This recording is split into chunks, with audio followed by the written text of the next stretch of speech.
Hey folks, thank you so much for listening to Fat Burning Man. My name is Abel James and welcome to the show. We're going to be talking about real food and real results, and this week's show is coming to you from Nashville, Tennessee, where we've hauled the RV to Old Stone Fort State Park, a curious and awesome spot in the woods surrounded by Native American ruins. It's pretty cool, so take that road trip, check it out. We're here this week with Yasmina to talk about autoimmunity and much, much more. Food sensitivities, what you can do about them. Before we get to the show, though, I want to let you know that we've been getting a lot of questions lately on how to eat organic, real, paleo-friendly food while saving money on grocery bills. So we just released the Wild Diet Shopping Guide, a handy little ebook that shows you how to save money and time while cooking the healthiest food for you and your family. So if you'd like to check that out, that's at fatburningman.com. And of course, if you'd like podcast notes, which is actually more of a handy little article that hits the main takeaways from every podcast, hop on over to my blog at fatburningman.com and drop a line in the comments section. And also, if you'd like to get a free guide on how to get fit by exercising less and by eating some of the most delicious food you could ever imagine, like grass-fed burgers stuffed with avocado, paleo pancakes, and even treats like cheesecake, go to fatburningman.com right now and enter your best email to get your free fat-burning downloads and podcast updates straight to your inbox. You can also find me on Twitter at FatBurnMan and Facebook as FatBurningMan or Abel James. I love hearing what you guys think of the shows, answering your questions, and much more, so keep in touch. In the meantime, here's the review of the week. This one is from Kara. Wild and happiest ever. This is for my new book called The Wild Diet, available pretty much anywhere books are sold. My boyfriend and I have been wild since March of 2015 and paleo since January. Each week brings new experiments and challenges. We love eating this way and exploring our new lifestyle together. We are enjoying and appreciating mealtime so much more than ever before. My only wish is that we knew about this way of living earlier, but so happy we learned when we did. Be careful. If you sit down next to me in a public place, I might tell you all about this book and the Fat Burning Man podcast and the Gluten-Free Desserts app. Way to go, Abel and Allison. It's hard not to headline this review as Girl Gone Wild. Well, I'm glad you didn't, but thanks for bringing it up. And I really appreciate your feedback, Kara. On that note, if you guys appreciate this show, please leave a quick review on iTunes. Check us out on YouTube and leave a comment in the comments section. All right, so on to the show with our guest, Yasmina. The Low-Histamine chef is a former CNN BBC journalist and luxury brand marketing professional turned nutrition wellness blogger and cookbook author after using a high-nutrient, gluten-free, histamine-balanced flexitarian diet to heal a chronic inflammatory condition. On this show, you'll learn why dogmatic paleo, autoimmune, and GAPS diets can actually be totally wrong, how to identify your problem foods, how acne, dry skin, and other skin conditions might actually be coming from your diet, why certain healthy foods might be making you fat and sick, and what to do about it, and tons more. All right, let's go hang out with Yasmina. Hi, folks. Thank you so much for joining us on Fat Burning Man. I'm Abel, and we're here with Yasmina. Did I do that all right? Akelenstam. I knew I'd screw that up. Anyway, the Low-Histamine chef. We were just talking about how people always ruin my name. My full name, a lot of people actually listening to this right now might not even know that. My full name is Abel James Bascom. And as a musician, enough people butchered that on billboards and saying it live that I'm just like, you know what, forget about it. We're going with the first two. So Akelenstam. I'm so glad that you're here. We get a lot of questions about how people can kind of like hack their diets into the perfect thing for them. And we were just talking before this interview about how you're not a big fan of dogmatic approaches to diet at all. And a lot of people who kind of start with paleo or GAPS or autoimmune type stuff come to you after the fact to try to dig a little deeper into what's right for them. So can you just tell people what you do and how you got into it? Your story is pretty fascinating. So what happened was I Like many people, I hadn't been feeling great all of my life. Symptoms would kind of wax and wane. I was dealing with a lot of IBS, bloating, just kind of allergy like stuff that nobody could diagnose as an allergy. And my Hmm. mother dragged me to the top specialists all over the world, but nothing doing it. It all came up negative, thyroid, this, and allergies, Mm. always negative. And then in my 30s, I decided to buckle down and get really healthy. I mean, before then, I had never met a vegetable that I had willingly eaten, Sure. but having become a journalist and working in war zones for CNN and the BBC, I decided I really needed to get it together. Sure. So, I started eating the avocados, the tomatoes, lots of soy, tofu, lots of fermented food, kimchi, pineapple. And suddenly it all came to a head. I just got really, really, really insanely sick, like weird anxiety symptoms, bipolar disorder symptoms. In fact, I was diagnosed as bipolar and Wow. given tons of medication. I was diagnosed with anxiety syndrome, all that kind of stuff. But really, what happened the day I kind of figured out what was happening was I had Rejuvelac, which is this really nasty It's fermented drink. disgusting. Yeah. It's disgusting. I mean, the Hippocrates, are they trying to punish us even more than we're already punishing ourselves? And then I was completely wired and I was sick and I broke out in hives and Wow. stuff. And then I went home and I Googled all of this and I'd been tracking my diet for years, as many of us have been. I mean, many of us who get into the whole healthy eating thing, it's because we're not feeling that great to start with, Right. you know. And then I just discovered this thing called histamine intolerance, and I thought, wow, okay, that's right on the money. All of my symptoms were there. Just it was really enlightening. And then I just embarked on this whole journey trying to fix what was wrong with me. Then I was told I had something more serious, which was something called mast cell activation syndrome, which basically kind of means we really don't know what's wrong with you. Yeah. It kind of involves your immune system, we think, but Yeah. we're not really sure how. Thanks, So, Doc. exactly. So, yeah, the only other thing I love more is idiopathic. Yeah, it's Right. yeah. So histamines, the things that make you all stuffed up and feel a little bit lousy when you get allergies. What happened to you? What would happen to me is, well, the worst it was that suddenly came on was when I moved to San Francisco. I was on a modeling contract and I started eating shellfish every day. And I mean, Mm. really every day. I was next to a restaurant that was the best in San Francisco for shellfish. And I broke out in hives all over my body. Wow. And I kind of went into anaphylactic shock. Yeah. But most people don't know is that there are many grades of anaphylactic shock. Hmm. So you can have really mild anaphylaxis and not really know about it. So it can take years to diagnose. But it just, my symptoms completely spiraled out of control. And it came to the point where I was living in a bubble. I was scrubbing myself using a loofah and salt because that was the only thing that I could tolerate on my skin. I Mm. did the whole, no shampoo thing for a year, which was Wow. really disgusting. I'm sorry. Anybody who says that it's not is just lying. But apologies to anybody out there who's doing it yourself. But it's just I know some of it's those people.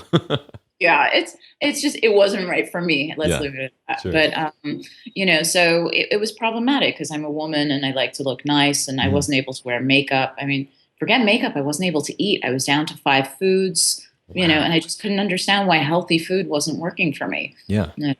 Well, and so if someone is kind of finding themselves spiraling down in a similar way, what do you recommend they do?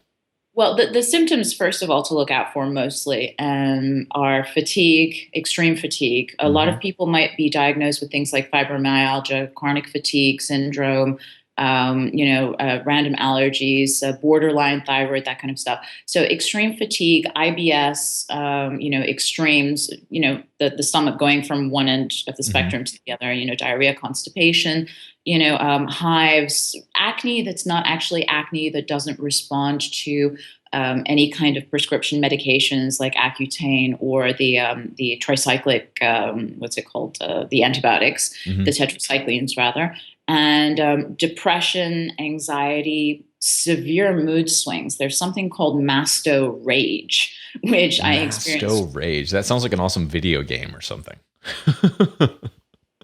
and it's literally just completely flipping out, Yeah. for no reason whatsoever.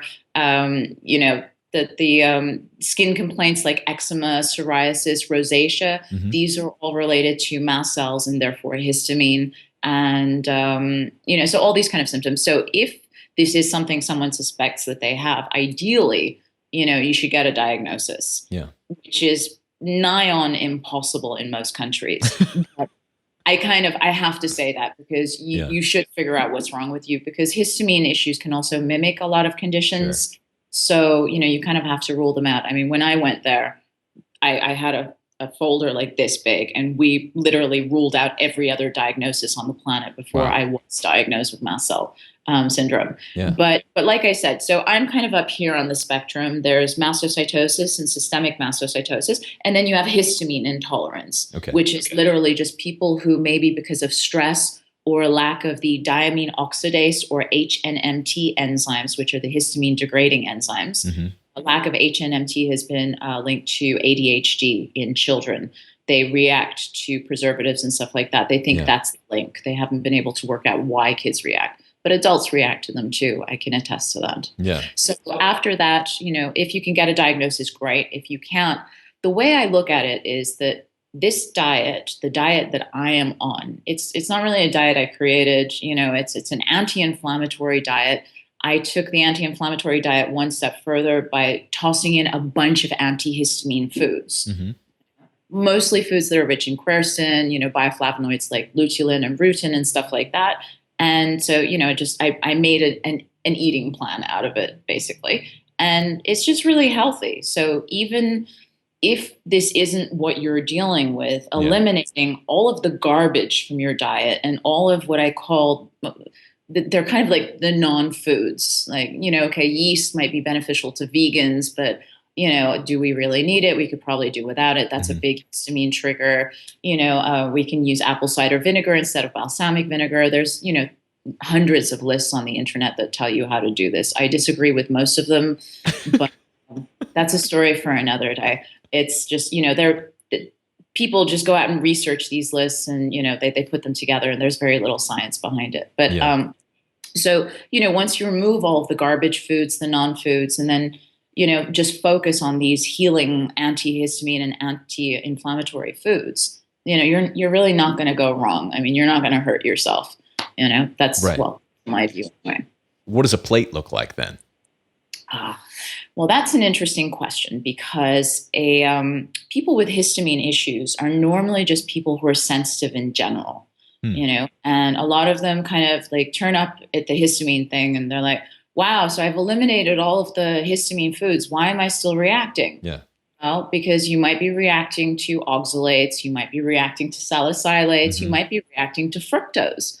So the answer really is don't have too much of any one thing. Yeah. The interesting thing that I have found is that some foods have opposing symptoms. So, beans would make me really, really tired, but, vinegar would make me very hyperactive. So my plate would take all of this into account. So what I tell people is, right?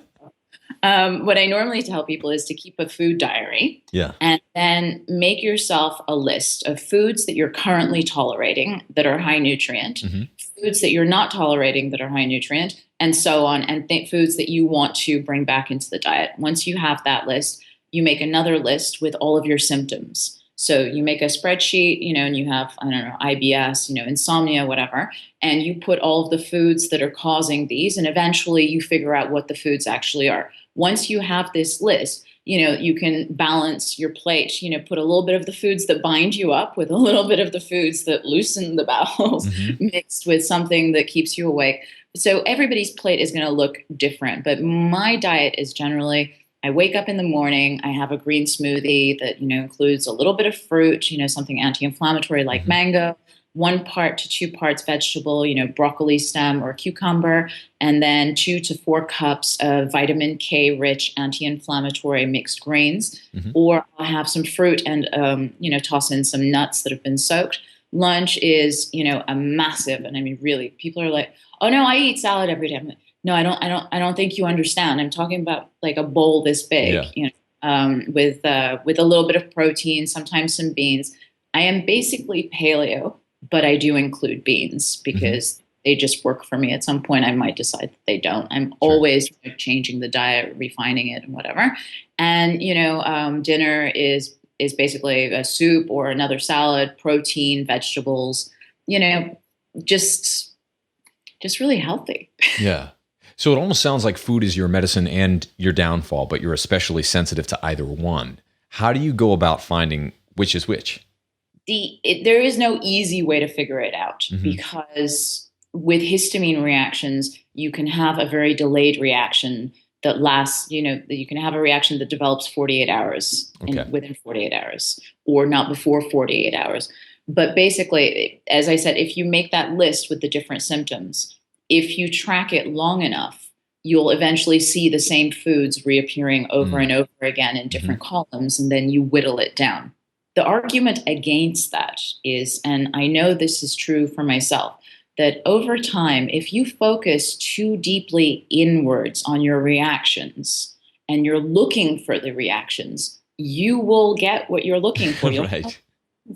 So if you're eating like a spoonful of vinegar, as one does, and you're just sitting there like, oh, what's the vinegar doing to me? Maybe I shouldn't have had a spoonful. Maybe I should have just had a teaspoonful. Oh my God, why did I do this vinegar thing? I have to work today. I should have done it later. Maybe tomorrow. That whirlwind is just really counterproductive. And it can actually, my research shows that it can induce a reaction through amygdala hyperactivation and the stress response. And a lot of the work I've done on myself has involved meditation and yoga. And when I started reintroducing foods eventually, because I was down to 5 foods, when I started reintroducing foods, I did something quite silly. I got a bowl of strawberries, and I had gone into anaphylactic shock a couple of years earlier from one strawberry.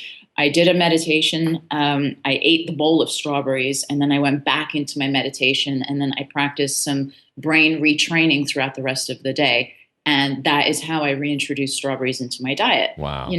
It wasn't about nutrition. It probably was. I'd been eating an excellent diet for years by then. But, the point was I needed to get over that final hurdle, which was my brain. My body had healed, but my brain hadn't caught up. It hadn't got the message yet. And that's what the meditation and the yoga helped me do. That's so cool. That's such a powerful takeaway too, because your food really does respond to the state you're in, certainly. And that responds to just what you think about it. If you think that something is going to make you fat, it might, even if it's something that wouldn't normally, but one of the secrets of a lot of the people in physique competitions or bodybuilding or even professional athletes, they visualize what they want themselves to look and feel like, and kind of connect that with the ritual of exercising, of eating certain foods. And they might be eating hamburgers from McDonald's, but it still kind of works out in a bizarre way because they have this mindset that allows it to work. And the power of the brain is something that, that's been deep into my history. I kind of come from studying all of that side of things. And so I'm fascinated by the fact that sometimes things work when they're really not supposed to, because somehow they kind of nailed the mental aspect. But so what I'm curious about at the beginning of the process, why do you think you broke down? Why did you get so sick? What were the inputs into that? Oh, wow. I read a really interesting book called The Last Best Cure. She's a science journalist called Donna Jackson Nakazawa. And in the book, she talks about a questionnaire that was created by Kaiser.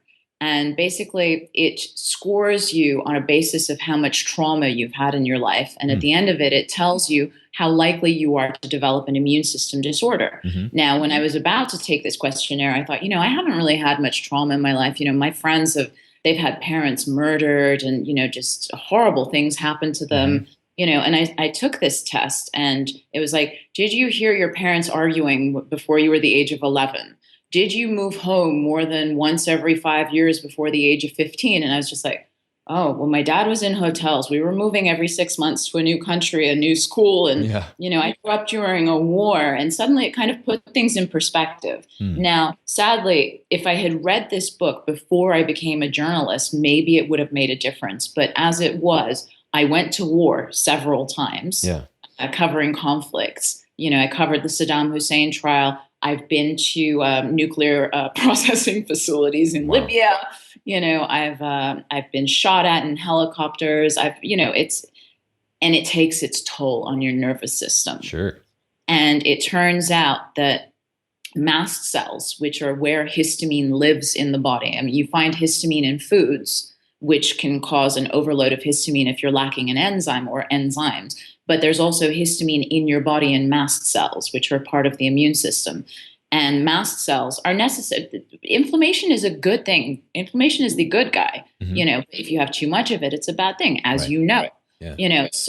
But what happens is when mast cells become unstable, they splurge their inflammation into the body and just wreak havoc in there. And one of the biggest triggers of mast cells is stress. And so, I went to war for years and my body just imploded. I kept convincing myself that it had nothing to do with anything, that I was tough, that I could deal with this. I've already grown up I grew up during a war when I was a kid in Lebanon. I can certainly deal with it now as an adult. And I was on an important mission. I was telling the world what was happening. And, I really convinced myself of that. But when I left journalism and just everything really had a chance to sink in, I was no longer living on adrenaline. And adrenaline actually lowers histamine. So, because the body needs to man up kind of. Exactly. So I was running on this adrenaline high for years when I was a journalist. And then when I crashed big time and I was out of it. Yeah. Oh, brutal. I was recently, I got a small taste of that being in Arizona. We were sleeping one night and I just gotten back from a bunch of traveling and recording an album and kind of running on that adrenaline. And then I was stung by an Arizona bark scorpion right on the kidney, like multiple times. And like I could feel my nervous system and the adrenals just like getting blown apart by that whole experience. But I can totally relate to what some of that stuff does to you. It's not best to deny it if you suspect that it's going on, right? Like you really want to kind of do whatever you can to accept it. And I think what you said about the meditation before you're eating is a really powerful thing. It's something that I have been doing every day for years, but I think it's a big piece that a lot of people miss out on. Can you speak a little bit to the power of that? What has it done to your habits, to your mindset, to your body? Really focusing on the mental side of things. I mean, solely from a practical perspective, meditation saved my life. Literally. I was in Kenya and I went into anaphylactic shock and I didn't have any medication with me and there were no doctors, there was no hospitals. And I knew that was it, that I was going to die. I collapsed on the floor. I lost my vision and I thought this is it for me. Yeah. And luckily, I was found and I was reminded by the person who found me that I had been training myself for 6 months in meditation to will myself through anaphylactic shock because I knew how important stress was in the whole anaphylactic process. Because I was winding myself up as I realized I was going into shock, obviously. I was convinced I was going to die. I'd never been convinced I was going to die. And I managed to get through that episode through the meditation alone. I then helped someone else do exactly the same thing with a visualization technique. And I'm not suggesting people go out and do this, obviously, but it was incredible. She was beet red with hives and everything. And, I was holding her hands and I'm taking her through it and we're both crying and she's trembling in my hands. And obviously we had called the emergency services and, they were on their way. And then just suddenly, as she started to get into it, the normal colored skin started appearing again. Wow. Like as if we were in a cartoon, and all the hives were going. And we had a very well-respected mast cell specialist there with us. And he would, by coincidence, and he was, it was on my retreat, so it wasn't a coincidence, but he was completely shocked. And he's now planning to do some research into it. How cool. Just generally, meditation, again, from a scientific perspective, switches off the genes that are related to inflammation, specifically ones that are related to histamine and mast cell disorders. So people with chronic fatigue, fibromyalgia, all that kind of stuff would definitely benefit from it. But it's been so life-changing that I can't even begin to put into words the good that it has done me, health-wise, but also as a human being. My interpersonal relationships have changed. My stress levels have gone to zero. I mean, I would walk into a room, and if somebody was sitting there, I'd scream, I mean, I still startle quite easily, but, my overall stress levels have just gone completely down. I'm able to eat. I mean, I wasn't able to eat, with all of the diets and, all of the nutrients and everything. I was still having problems eating. There's a Chinese proverb that, a crumb eaten in peace is worth more than a feast eaten in stress or anger or something like that. Yeah. And that's absolutely it. And it's very interesting that you practice that also, because, the meditation with the mindful eating, rather. It's just, I think it's the most important thing we can do. And the first time I realized what a life changer this was going to be was when I actually went on a meditation retreat to learn how to be a meditation teacher. And while on that retreat, I ate everything I wanted. And anything that wasn't nailed down. I mean, it was vegan too. So, I kind of went nuts. But, I just ate absolutely everything. And we were practicing mindful eating the whole time that we were there. And it finally clicked. I'm like, oh my God, that's the answer. So if someone's never really done that before, could you do a quick primer on what, say they're about to sit down at their table for a meal? What do they do? Ooh, honestly, I really suggest that people do something like look up John Kabat-Zinn on iTunes and get an idea of the meditation process first. I mean, I wish that somebody had told me years ago the importance of the posture, because I was compressing my diaphragm for many years. Yeah. And I found the meditation not as effective because I wasn't really taking the air up and allowing it to circulate through my body, and bring all that oxygenated goodness through my body. So simple things like that I think are really important. And, leaning on the expertise of someone like Zen, who, is the granddaddy of mindfulness, responsible for the rebranding of it, that made it acceptable in corporate America, is very beneficial. But if you would like to begin, just right off the bat, I just recommend trying to find your center, trying to find a point of stillness within the whirlwind that we're dealing with on a daily basis, and kind of hold a place in your mind's eye to focus on, and just allow yourself to experience your fears without any kind of judgment. And I know it's easier said than done, but, it took me a long time to understand that it was okay to think of things during meditation. Yeah.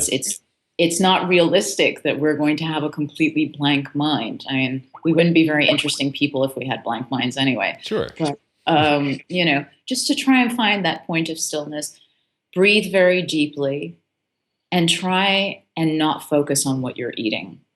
Focus on the experience of eating, but not actually what you're eating. And the way that I began with people on my retreat with the mindful eating rather, was I would encourage them to experience the smells of the food as kind of an introduction to what was coming. And if the smells aren't hurting you, then why would the food itself hurt you? But at the same time, you have people with multiple chemical sensitivity syndrome or disorder, whatever we're calling it nowadays, who do actually react to the smells. And that's a part of histamine and mast cell disorders. People might trigger to smells. And that is because, again, of the role of the amygdala trying to warn us that, we shouldn't touch whatever it is that smell is coming from. Because if it's in your mouth already, it's too late, technically. Right. Yeah. And it's amazing going to other cultures too, how it's very much encouraged to do just that. You see everyone kind of like wafting the sweet aromas or the spicy aromas, whatever, into their nostrils and kind of bowing their heads and getting ready to eat. And in America, you're just kind of like in the front seat of a car shoving a burrito down your throat or something. It's such a massively different experience, but I think it's such an opportunity for most of us. And we talked a little bit before the call about where you're from, how food is treated in that culture differently than where a lot of us and a lot of the listeners might be from in the West. Can you talk more about that? So my mom is Lebanese, and which is why I was born in Beirut. And my mother said to me when many years ago that she couldn't quite work it out. Every time we came to Lebanon, all of my digestive issues would disappear. Yeah. But then as soon as we went to Europe or the States, suddenly I'd be sick again. And initially, she kind of put it down to McDonald's, and she decided that ketchup was the problem.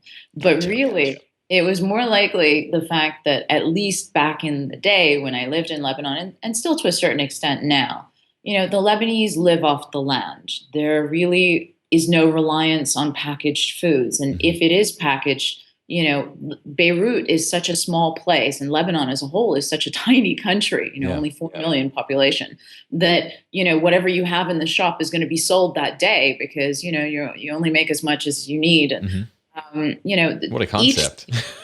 Right.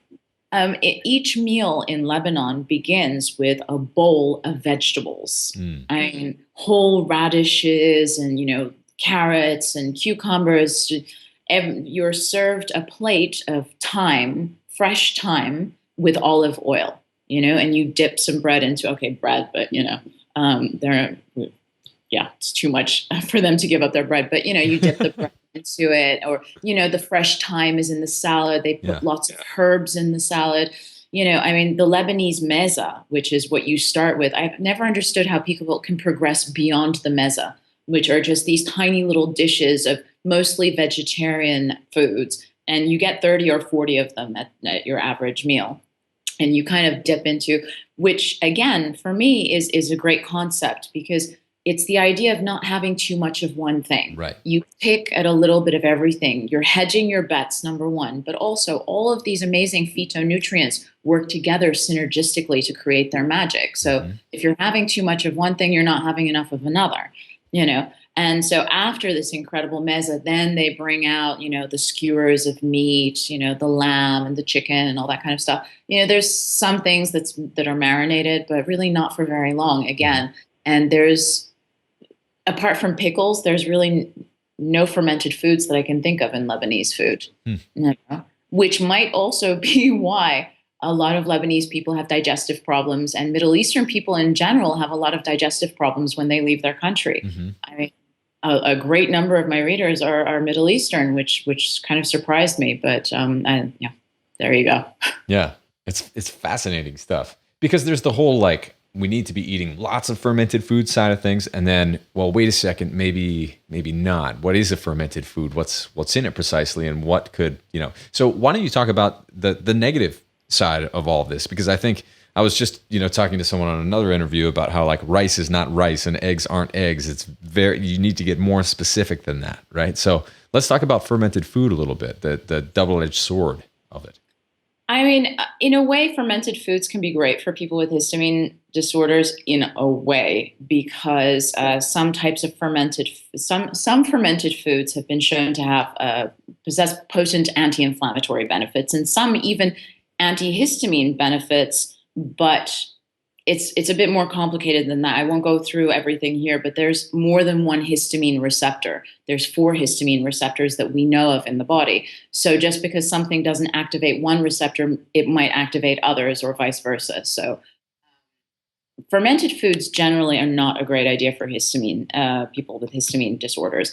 And that is simply because bacteria is something that affects the immune system. The immune system, bacteria comes into the body and the immune system's like, whoa, intruder alert, and goes to neutralize it. So basically, the body is going to be releasing a lot of histamine to deal with what it is. And that is essentially, in a nutshell, the problem with fermented foods. So I always tell people nothing is off the menu forever. Even the nasty food. I mean, if you really can't live without the burrito from, I don't know, Taco Bell, homemade burritos or something else, but if you got to get that Taco Bell fix and you can't live without it, then fine. There will come a time when your inflammation bucket is empty to the point where you can fill it up again. And that's why I focus on the anti-inflammatory and antihistamine foods, because it empties out the bucket faster rather than just avoiding low histamine foods, which is what's called the standard low histamine diet, which I'm very much against. I'm the uses the more active passive approach. You're doing both at the same time. Exactly. So, but I tell people, once your histamine bucket is empty, if you would like to go with the ferments again and see how you do with them, by all means. It might mean that you'll have to eat a little bit less of something else because, your bucket's getting full. But if the choice is, okay, well, shall I have, a little bit of fermented foods, or should I have, half a cup of soy sauce? Right. I mean, which is fermented, but it's not, a good ferment. I would say go for the latter. Mm-hmm. But it's always it's a balancing act. Yeah. And I myself, I have a bit of. It's not that I have trouble remembering, but I'm still very much dealing with the memories of the things that I went through. The seizures and I mean, I was a really, really extreme case. Nobody is really as severe as I am when they have histamine intolerance. Mm-hmm. But I don't really eat a very restricted diet nowadays. But maybe I don't view it as restricted because I'm just a really healthy eater anyway. Yeah. So people who are not such healthy eaters might be like, you don't eat grains? What's that about? Yeah. But it's just because I don't think that they're healthy. Sure. We should get into, grain or no grain because everybody has their own view. But, the fact is I don't view grains as healthy. Yeah. That's why they're not a part of my diet. And it is so interesting. I remember when I first kind of started really thinking about diet and its effects on people. At first, it's just like, oh, that guy's skinny. He must have great genetics, or whatever. But it's food preference is something that's really powerful too. It's like maybe she just likes vegetables. It doesn't have to be something that's like, oh, they're lucky or they do whatever. It's like maybe they just learned that broccoli is good for them and kind of acquired a taste for it. And I think when you start to look at food as medicine, as something that's much more than, what a lima bean tastes like, then you really start to appreciate that your body is a reflection of how you look at food, right? And what food tastes like to you. And I get cranky these days, not because I haven't had a burrito or a breakfast, but because I haven't had kale in my leafy greens or a green smoothie, right? And it's just so cool to see your own body kind of learn a lot of times the hard way, like you did, that there are certain foods that you really should be focusing on and others that you shouldn't touch. At the end of the day, I see what happened as a wake-up call. And I'm very grateful that I listened and that my body was kind enough to send me one rather than having me develop some kind of weird cancer or something. Yeah. I feel like I caught something in time because I was listening. Yeah. And, but yeah, it's the food as medicine concept is my life. That I have my Nigella seed oil for this, I put it on salads. It's as potent as nasal steroids. I'm always researching the foods that have the same benefits as the medicines. But at the same time, I recognize the limitations of some studies, being animal-based or in vitro, the results don't always pan out. But at the same time, as you said, if I convince myself that it's going to work, it's gonna.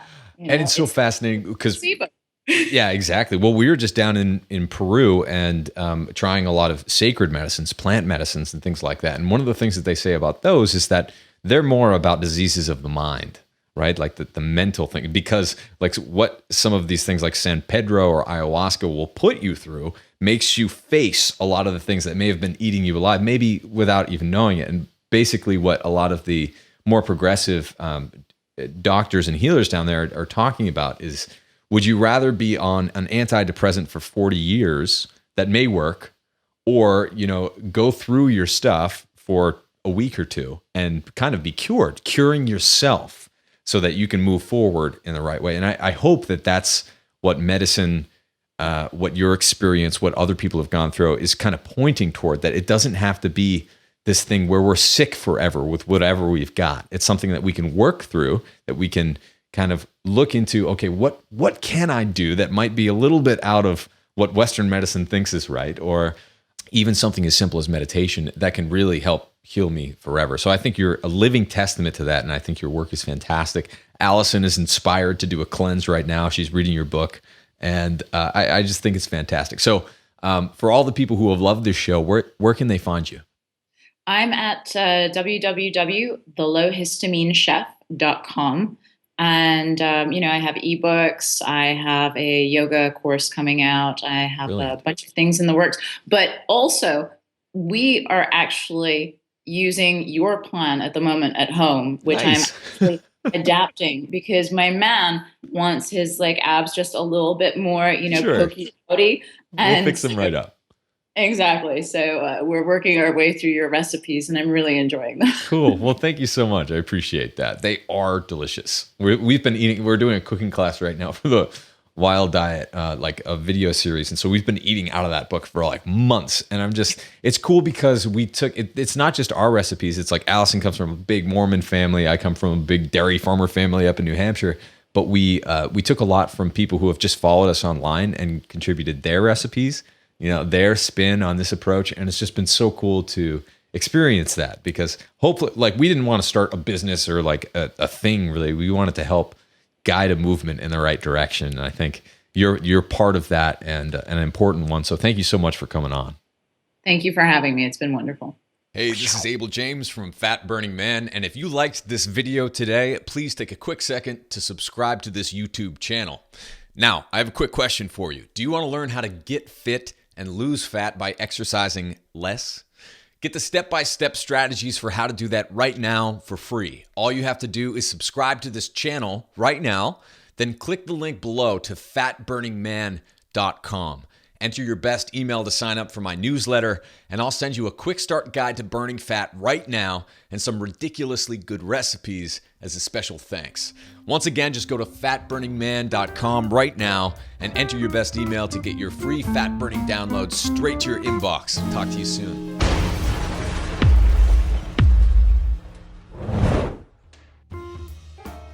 But this keeps it nice. There's and another warm, product, and it's about the same price as those glass ones. But I broke enough and of those why so many to of go the for this low one. carb It's lasted a long crowd time. are holding on to pounds they don't want to. I felt this when I lost my first 50 pounds.